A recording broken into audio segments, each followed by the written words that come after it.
100 Yep. on the headcount. Then next year we would spend just the 50. Can you give me that hourly rate again? If it's in front of you. So this is the contractor rate. The contractor rate that we're paying annualized is 83,200.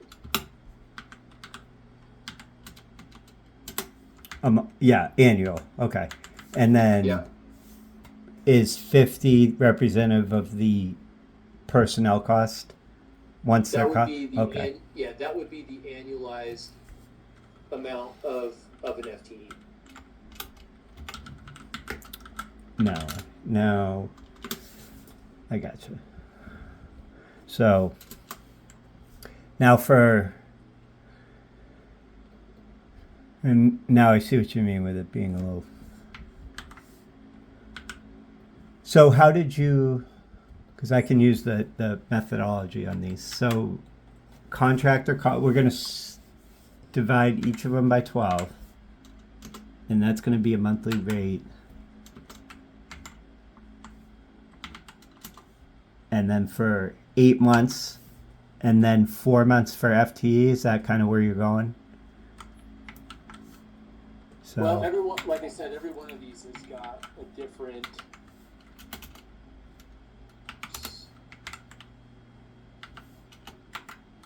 oh, sorry, divide by 12. Let's see. Let me finish doing these calculations. Yep. I'm going to do this. So this is.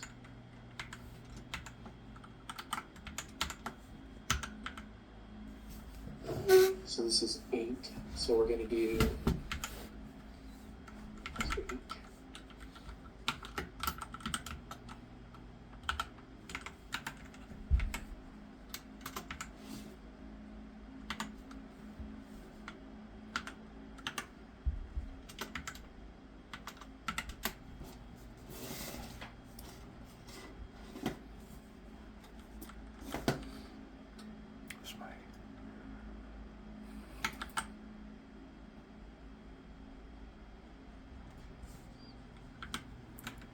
All right.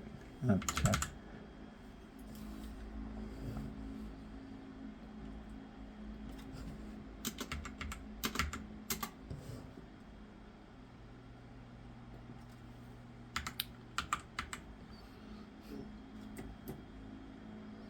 So this is going to be. Oh man, those are 27.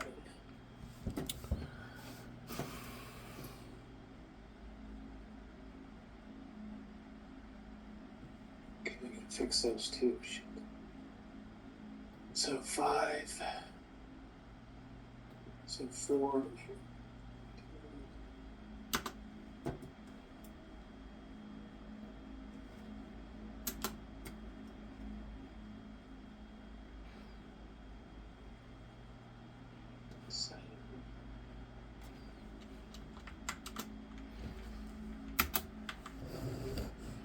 Six.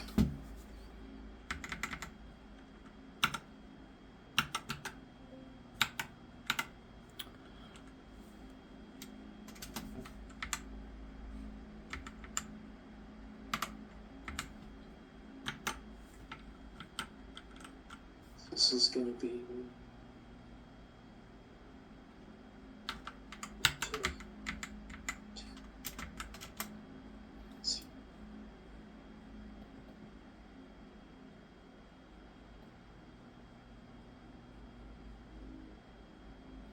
This is 3. Those just.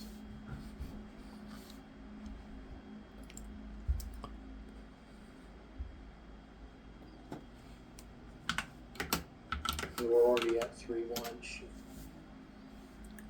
So I probably need to change these to 4. So, tell me. I'm sorry. Don't lose your train of thought.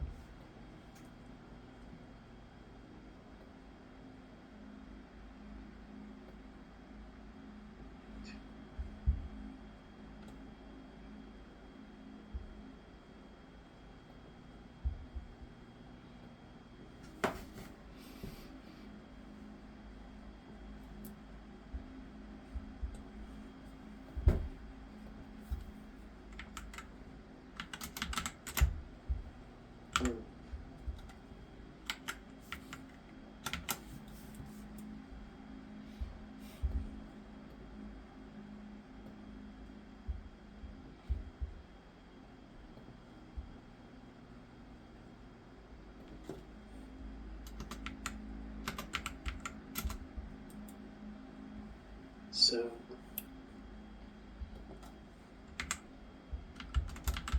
annualized contractor 30 minus.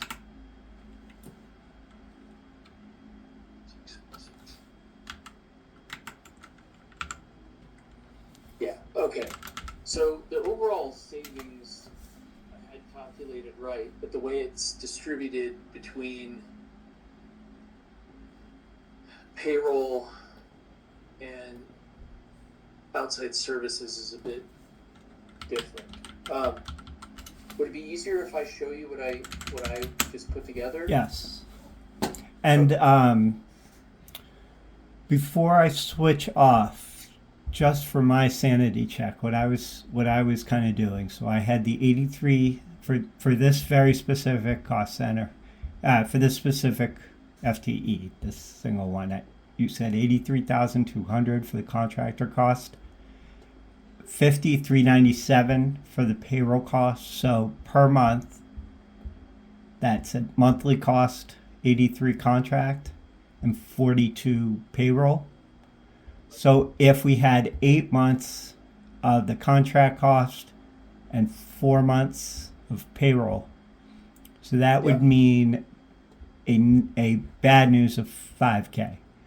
Now that doesn't include 27, and it does include the other one worth the timing. So if I have that, if I'm now thinking clearly, I'll use kind of this as we go through it. I'll do this for the other ones too, just so do you agree that this is on the right track as far as? So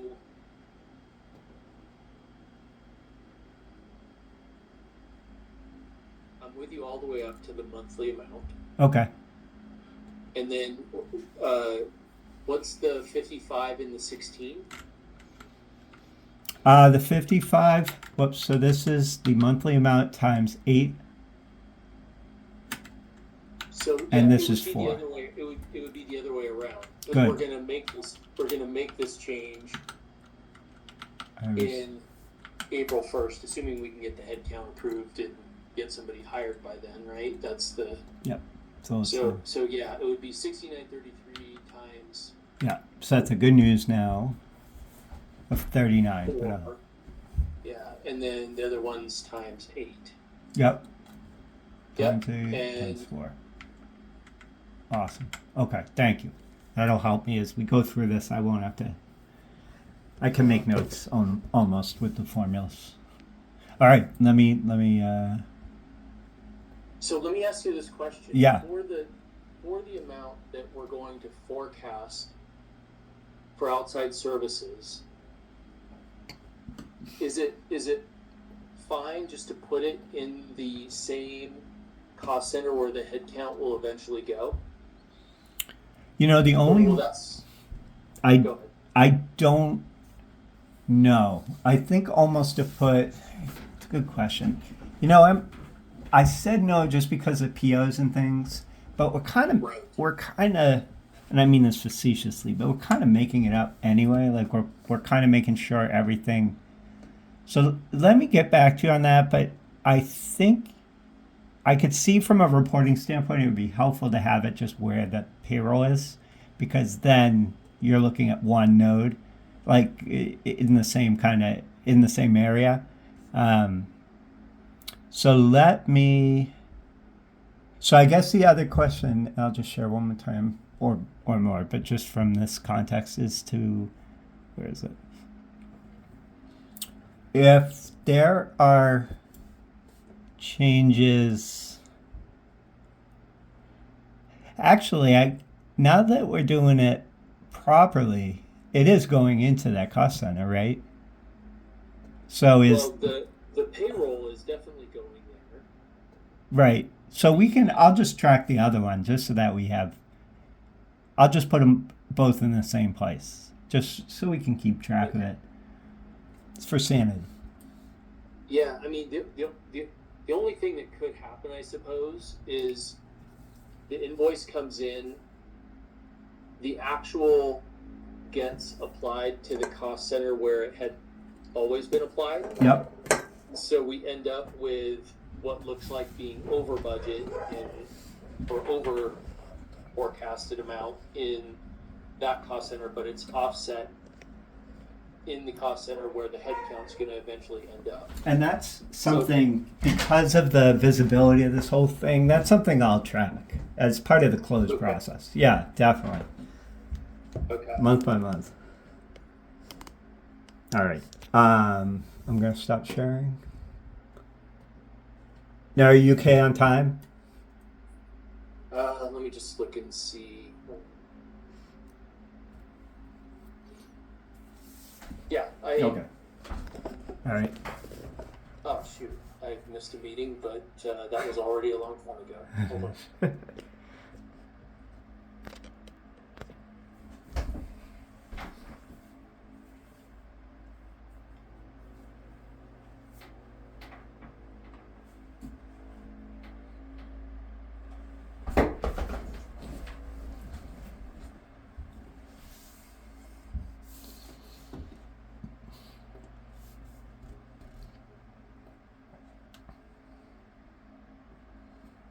Yeah, let me just update her. No worries.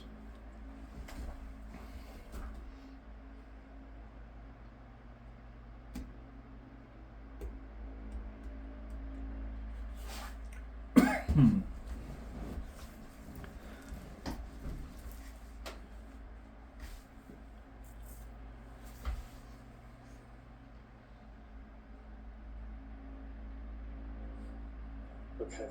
All right. So you want me to show you what I... Well, that's, you had said that. the Yeah, yeah. version? Otherwise, I could work on it with, if you gave me the months for the other, for all 12, then I could kind of work on this and send it back to you. Unless you want to share. Yeah, give me 1 sec. Yep. Let's see.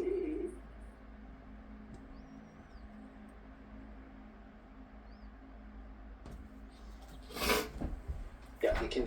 I'll just share this spreadsheet with you. Mm-hmm.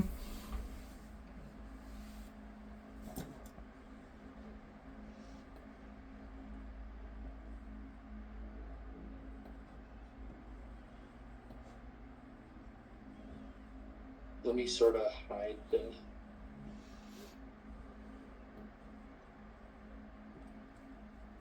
Did I have the contractor cost centers on here?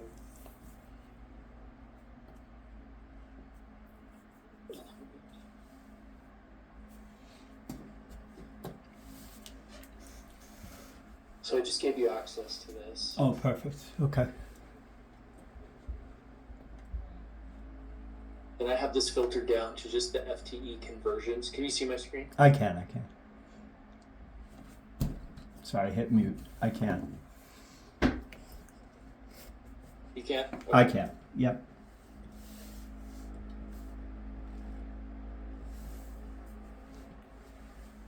So what matters here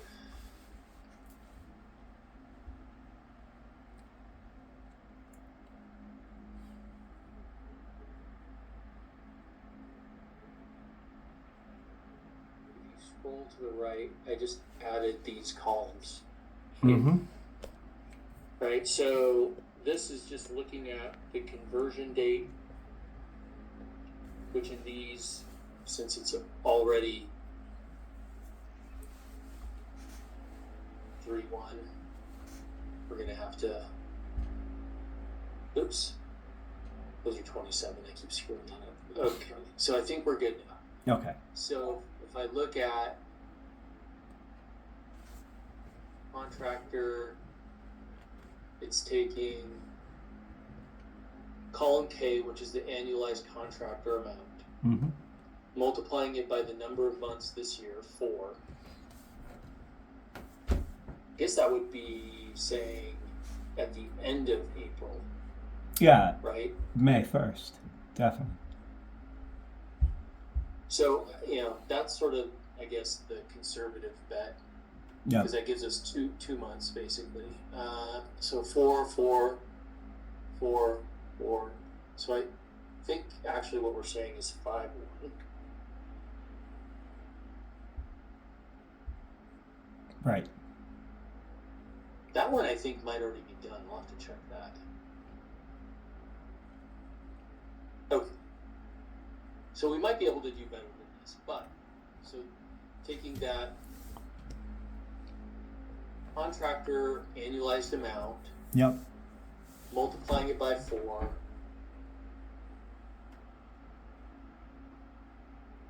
this one by 4, yeah. That one's 27. This is 8. So this would actually be 7.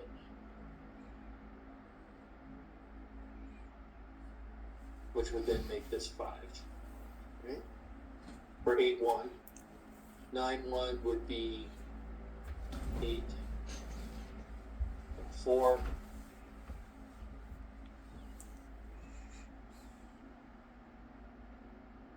N would be 9. That'll be 3. Yeah. 3. Okay. Yep. This one, 5 would be, that's right, 4 and 8, Mm-hmm. 5 and 7, 6 and 6. Okay. And then this is just obviously the opposite of that, but using the new annualized amount, which is for the new hire. Mm-hmm. And then this is the savings. 198,000. Okay. Awesome. So Yeah. what I had previously calculated was the savings amount in 2026, which is 198. So now they're coming out to the same, but we're breaking it into the 2 buckets. Yep. So these are the ones that I think you would, and feel free to calculate them on your own, just a sanity check. Sanity check, right.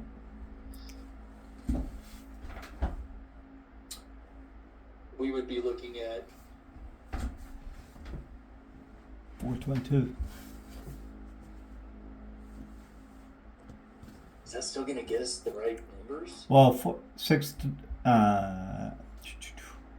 So what's the savings total?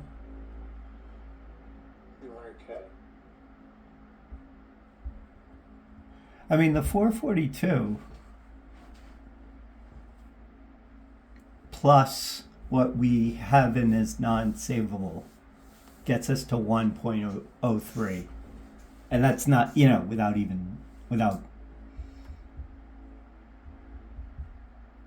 Well, there's a bunch that we're eliminating the position. Right. So this also factors into the savings. This is going to be 2026 savings are here. That's another 210.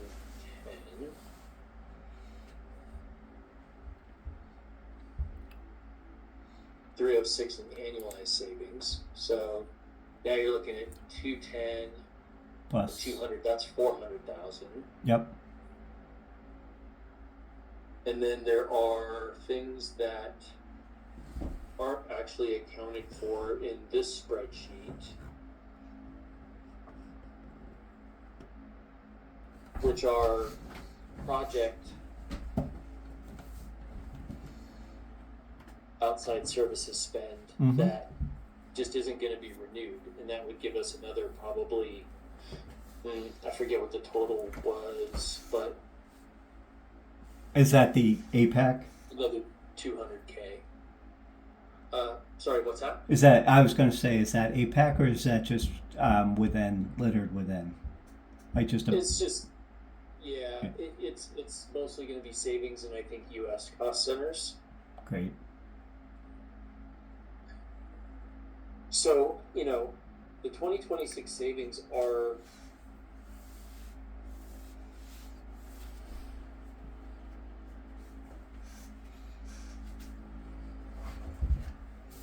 probably, let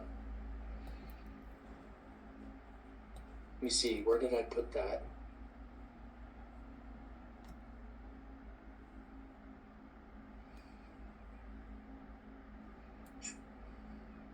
there were multiple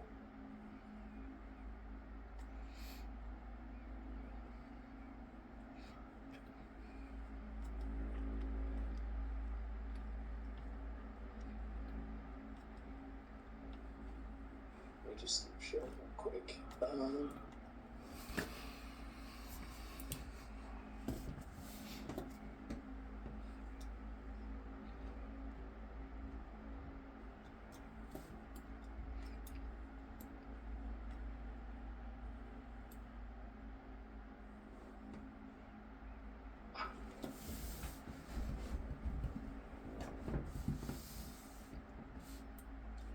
Let me just ask real quick.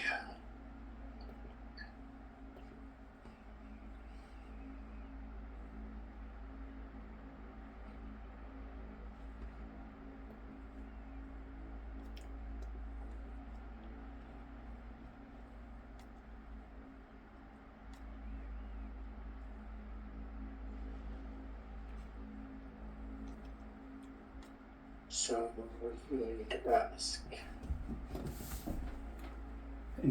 Are you looking for that VCO? Yes. I don't have access to the file yet. Brennan is adding something, and then that's one of the things I'm going to work on with you. It's pretty much exactly what you have, and even in terms of the writing down, what's written down, but I don't have access to it yet. Why don't I update that file? Because I think that's Okay. yeah. And Then let me get this other number, and I'll let you know what it is. all right, awesome. Thanks, Mike. Okay. Thanks, Jonathan. Bye. Bye-bye.